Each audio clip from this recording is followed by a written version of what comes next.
ke depan ini. Hamas ini mungkin hanya ya paling kuat 1 bulan 2 bulan ke depan dia bisa bertahan, karena ini titik terakhir ini adalah Khan Yunis. Kalau Rafah kan sepanjang perbatasan Philadelphia Corridor sudah dikuasai. Jadi satu persatu terowongan menuju Mesir lewat Sinai itu dihancurkan oleh tentara IDF sekarang ini. Lama-lama ya pastinya Hamas nggak akan bisa bertahan tanpa ada pasokan senjata maupun pasokan logistik perang dari daerah Sinai, dan juga pengiriman amunisi dari Iran juga terpotong di situ gitu. Saya kira ya Hamas mungkin sudah akan selesai gitu ya.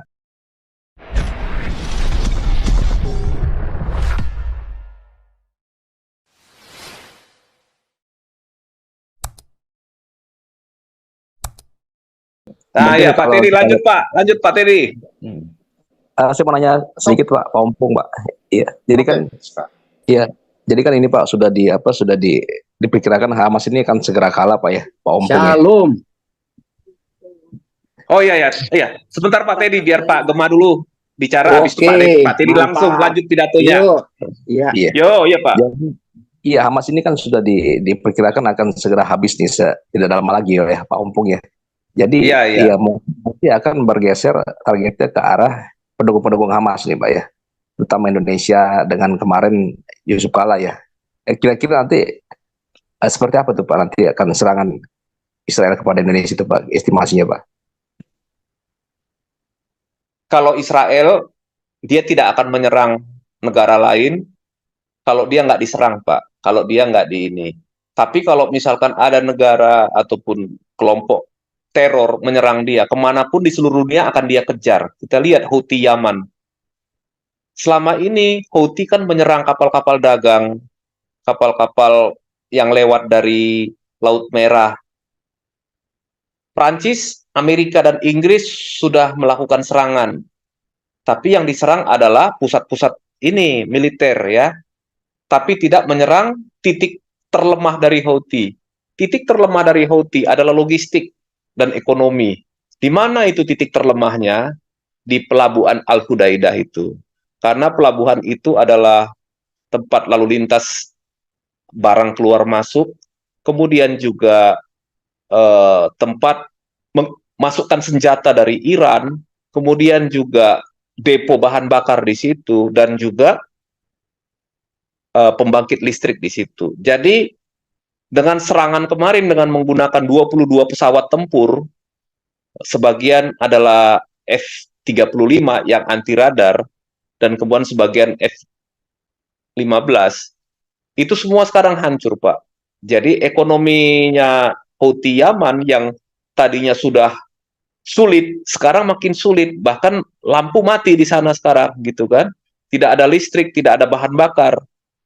Artinya ini merupakan efek kejut ya, shock terapi buat Houthi Yaman. Walaupun mereka dengan petantang petenteng mulutnya ngomong akan membalas, saya kira mereka nggak sanggup membalas. Nggak akan sanggup membalas ya untuk ini. Nah kalau kita lihat, Mesir maupun Saudi Arabia senang-senang aja kalau Israel menyerang Houthi Yaman. Kenapa? Mesir paling dirugikan. Dengan tindakan Houthi Yaman itu menyebabkan terusan Suez itu berkurang yang lewat dari situ sebanyak 60-70% kapal laut. Jadi semua kapal-kapal dagang itu melalui Afrika Selatan semua, dan itu menambah biaya 2 kali lipat biaya perjalanan. Nah, itu Mesir dirugikan di situ. Saudi Arabia juga dirugikan. Saya kira Saudi Arabia dan Mesir tahu kok itu pesawat Israel itu melintas di Laut Merah, karena itu kan daerah udara itu kan perbatasannya kan jelas. Mereka pasti radar mereka udah menangkap, tapi mereka biarkan aja. Diam-diam mereka senang Israel itu ini melawan pengaruh Iran ini, karena kalau misalkan Iran dibiarkan, maka seluruh negara-negara Arab yang di Timur Tengah ini akan jatuh ke tangan Iran. Kita lihat yang sudah dikuasai Iran siapa? Yaman, Libanon, Suriah gitu ya, sebagian Irak. Itu negara-negara yang lain, Saudi itu takut akan pengaruh Iran gitu ya. Iran ini pengaruh ya satu ya bisnis warlordnya seperti yang disinggung Pak Paul di minggu lalu kan. Kemudian bisnis ideologinya, penyebaran ideologi Syiah radikalnya ini. Nah, ini Saudi Arabia nggak mau Pak gitu. Nah ya kita lihatlah nanti ke depan ini. Hamas ini mungkin hanya ya paling kuat 1 bulan 2 bulan ke depan dia bisa bertahan, karena ini titik terakhir ini adalah Khan Yunis. Kalau Rafah kan sepanjang perbatasan Philadelphia Corridor sudah dikuasai. Jadi satu persatu terowongan menuju Mesir lewat Sinai itu dihancurkan oleh tentara IDF sekarang ini. Lama-lama ya pastinya Hamas nggak akan bisa bertahan tanpa ada pasokan senjata maupun pasokan logistik perang dari daerah Sinai, dan juga pengiriman amunisi dari Iran juga terpotong di situ gitu. Saya kira ya Hamas mungkin sudah akan selesai gitu ya, dengan atau tanpa dia melepaskan sandera itu pasti akan habis. Israel tidak akan mungkin mundur dengan meninggalkan sandera di Gaza. Hidup atau mati, sandera pasti akan mereka pulangkan, Pak. Ya, jadi ini yang harus disadari oleh orang-orang Palestina ini. Ya, mereka akan tambah susah hidupnya kalau mereka semakin membela Hamas. Ya, mendukung Hamas akan semakin sulit. Coba bayangkan sebelum perang 7 Oktober ini kan Gaza itu kan lumayan bagus, lumayan indah gitu. Sekarang udah kembali ke zaman batu. Nah, apakah Libanon mau negaranya kembali ke zaman batu? Saya kira Libanon juga berpikir 2 kali, Suriah juga berpikir 2 kali. Ya, Israel dengan atau tanpa dukungan Amerika, dia akan mempertahankan hidupnya. Tidak ada lagi Israel mau mundur kemana. Memang itu tanah leluhur mereka. Jadi kalau zaman Perang Dunia Kedua, Israel tidak punya kekuatan melawan. Mereka mati di kamp konsentrasi seperti yang di dekat rumahnya Budora itu kan, kamp konsentrasi di Austria dan di beberapa wilayah di Eropa Barat dan di Eropa Timur, yang berusaha dibantah oleh orang-orang sebelah ini bahwa Holocaust tidak ada. Holocaust itu ada dan nyata, ada buktinya, ada barangnya, ada sejarahnya, ada korbannya, ada museumnya, itu nyata gitu. Nah, satu-satunya alasan untuk mereka membantah Holocaust adalah supaya tidak ada klaim bahwa negara Israel layak berdiri. Itu permasalahannya gitu. Ya kita lihat ke depannya gimana. Oke, silakan lanjut Pak ini, Pak siapa? Pak Gemar Rakyat. Halo? Oh, nggak ada lagi. Pak Andi atau Pak Teddy, Pak Teddy. Tadi Pak Teddy mau lanjut bicara. Silakan Ya, Pak Teddy. shalom teman-teman. Ya, Pak Teddy, Ya, shalom. supaya kita sebelum membaca media-media di Indonesia yang beritanya lebih condong hoax. Kemarin Presiden datang ke negara saya, Amerika Serikat, Benjamin Netanyahu. Tapi satu pernyataan bahwa siapapun presiden pengganti nanti, mereka tetap mendukung Israel. Itu pertama. Jangan lagi berita di sana membawa kabar, ya, kabar yang kadang-kadang tidak signifikan, provokatif lah. Saya baca-baca berita Arian Timur dan sebagainya. Dan perlu kita ketahui bahwa kalau mengkaji Israel, tentunya teman-teman di sini supaya ada pengetahuan, kita harus hafal ketiga tokoh ini di dalam pernyataan-pernyataan media, karena mereka selalu menyatakan yang punya integritas di dalam pernyataan-pernyataan mereka. Contoh Benjamin Netanyahu, kita dengar pidatonya. Jangan dengar di Indonesia. Kemudian ada salah satu tokoh yang sangat luar biasa namanya Gilad Erdan. Itu tokoh diplomat yang sangat luar biasa di United Nations kalau dia berpidato. Dan namanya Gilad Erdan. Kemudian ada nama satu siapa yang Daniel Hagari. Daniel Hagari selalu dia menyampaikan di berita, mereka terbuka bagaimana menyerang, kenapa dia hantam itu Houthi, ya kenapa harus menyangka, sama dengan pernyataan Pak apa tadi, karena disitulah tempat daerah strategis mereka. Kemudian kita juga mesti tahu siapa itu Yon Galani, ya Yon Galan, ya pernyataan mereka yang kita dengar supaya kita ada kemampuan cara kecerdasan kita melihat bagaimana kemampuan Israel itu. Kemudian teman-teman ada satu pengetahuan bagi kita, karena mungkin masih ingat Gideon itu ya, waktu perang di mana itu, yang di Alkitab itu ditulis 300.000 orang untuk berperang di satu kota, tapi Tuhan cuma kasih 3.000 orang, tidak usah 30.000, dikasih sedikit, dikasih cuman kalau tidak rasa waktu itu perang itu dikasih aja dari 30.000 cuma dikasih 300 atau berapa orang. Nah, ini sebagai referensi aja. Israel punya militer itu yang khusus cuma 30 orang, 30.000 orang, namanya Batalion Netza Yehuda. Itu mereka benar-benar dari Bible. Ini sedikit tapi sangat ditakuti oleh militer dunia, gitu.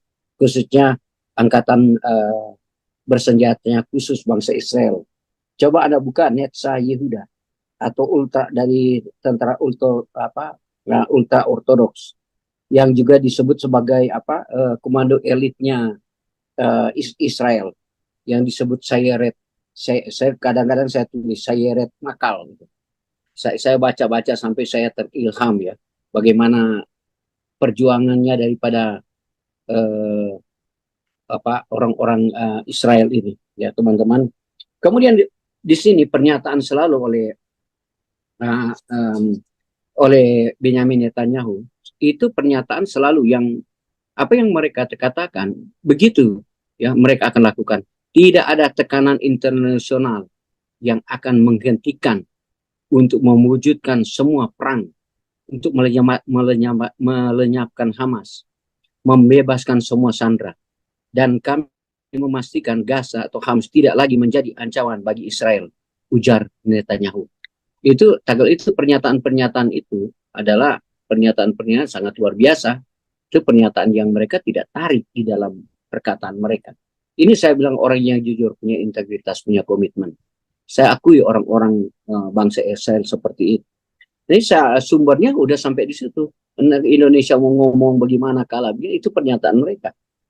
Ya, itu yang sangat luar biasa bagi Israel. Wakil Duta Besar juga Robert Wood berdalih bahwa dia katakan begini ya, ini jelek, menghentikan mengakhiri militer Israel itu akan memungkinkan Hamas terus menguasai Gaza ya, dan hanya menanam benih untuk perang berikutnya. Ya, lihat analisa. Oleh sebab benar juga dikatakan Pak kemarin, jangan ada damai dengan mereka. Kalau kita ada damai, ceasefire dengan mereka, dia katakan ya ada nanti itu sama dengan menanam benih untuk perang selanjutnya. Saya luar biasa pernyataan mereka ini yang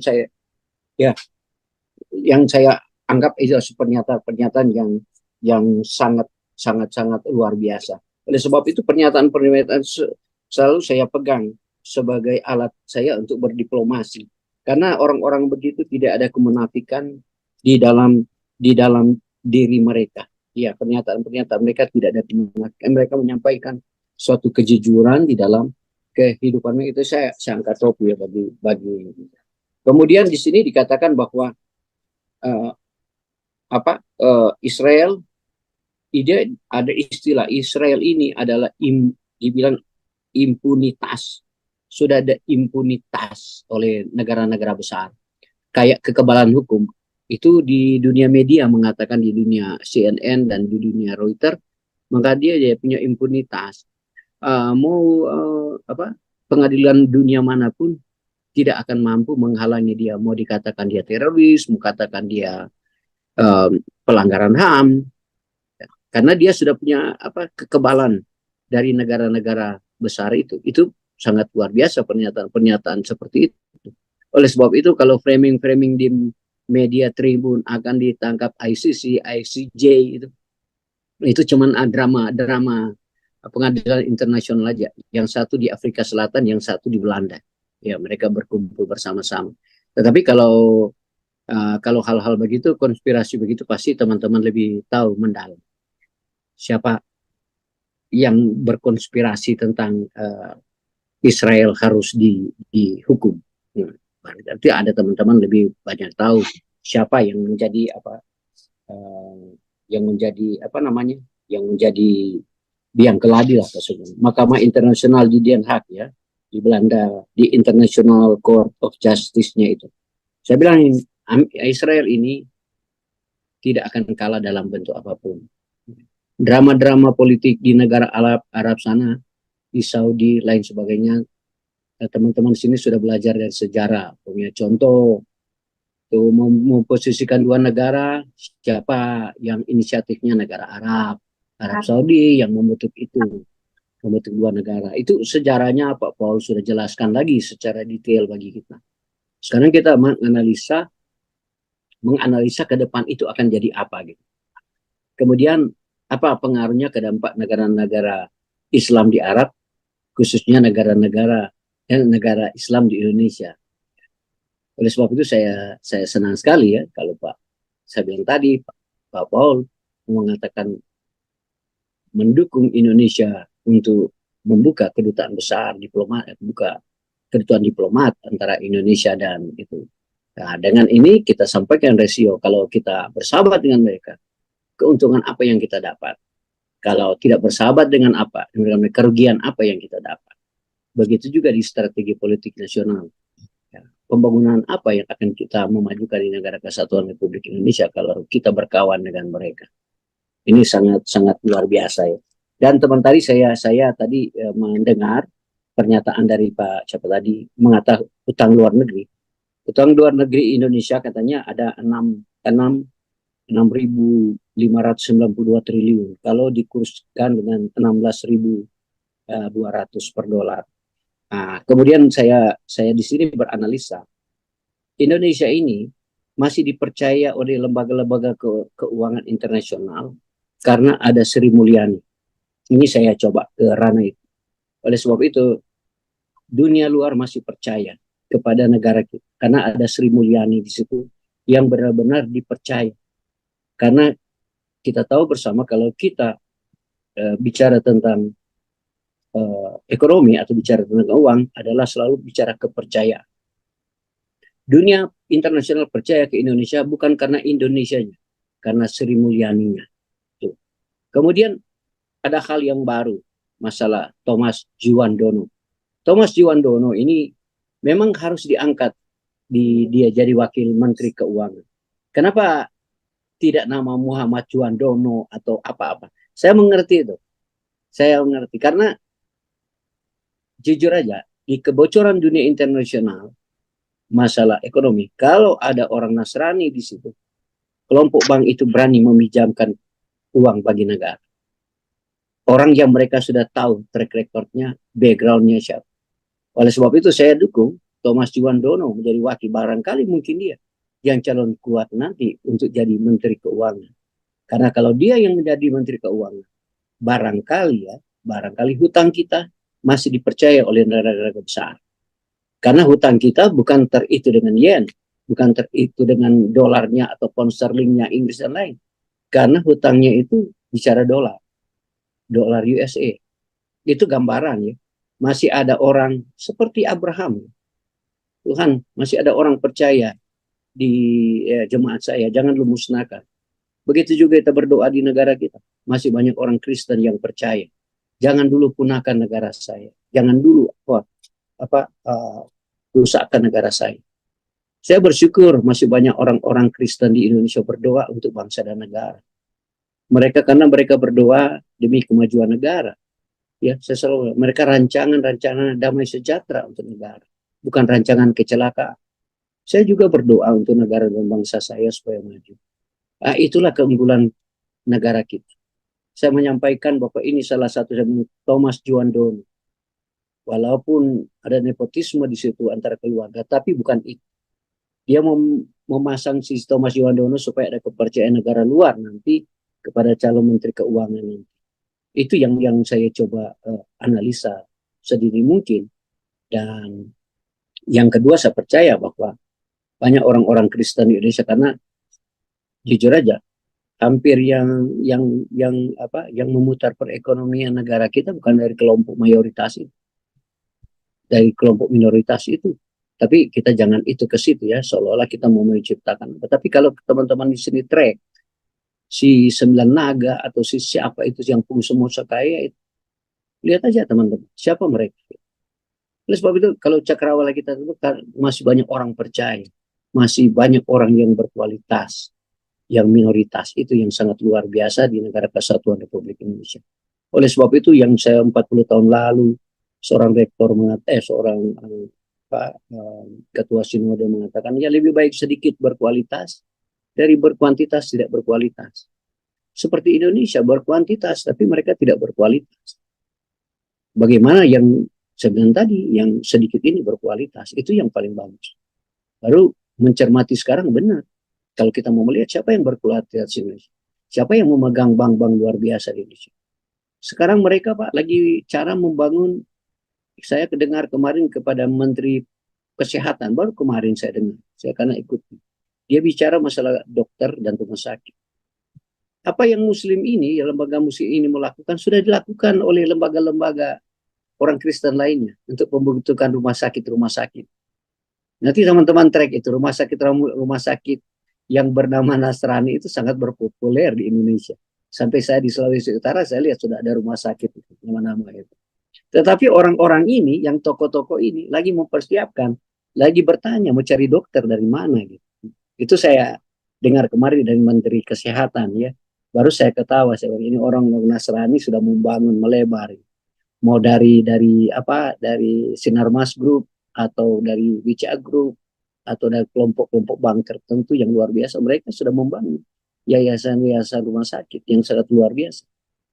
Ya itu saya mau mengatakan, kita mendorong bahwa lebih baik sedikit berkualitas dari berkuantitas tidak berkualitas. Ya kita berdoa bersama-sama ya dengan kepemimpinan Prabowo akan membuka cakrawala umat Muslim yang ada di Indonesia ya, demi kesatuan bangsa dan negara, demi keharmonisan negara ya. Oleh sebab itu saya harapkan janganlah agama-agama itu menindakbobokkan orang-orang yang bodoh di negara kita, sehingga ya menuju ke satu negara yang saya lihat ada perseteruan terus. Itu ya pengalaman dari dulu, karena diajarkan perseteruan sampai sekarang negara kita perseteruan. Di mana-mana ada demo, di mana-mana masih ada anak-anak sekolah yang bikin keributan. Hari ini juga Pak, baca Pak, di Maluku ini terjadi kerusuhan. Tapi mereka juga menganggap itu bukan agama, karena ada beberapa rumah ibadah dibakar. Ini baru 3-4 hari lalu.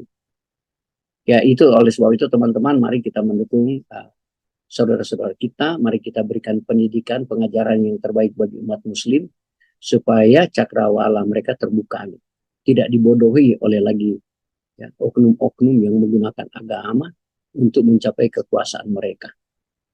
Ya kita mau lihat dari seluruh ya, mau lihat mereka menggunakan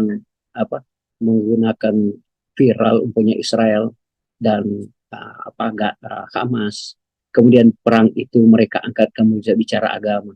Karena bagi orang Kristen tidak ada kedendam. Orang yang Nasrani ini seperti kita ini tidak ada unsur dendam di dalam hati. Kita benar diajarkan kalau dikasih pipi kiri, kasih pipi kanan. Berdoalah bagi musuhmu. Kita diajarkan begitu umat Islam. Teman-teman Islam di mana saja. Oleh sebab itu senang saya dengar teman-teman di sini. Karena dia punya dasar substansinya iman kepada Tuhan Yesus Kristus. Dia tidak ada kebencian. Tidak ada kemarahan. Dia cuma mau mengarahkan kepada umat Muslim supaya hentikan kebencian itu. Kedengkian itu. Supaya negara kita maju gitu. Ya itu yang kita harus sampaikan terus menerus. Barangkali dengan kumandang seperti ini ya, penghilaan seperti akan membuka cakrawala mereka.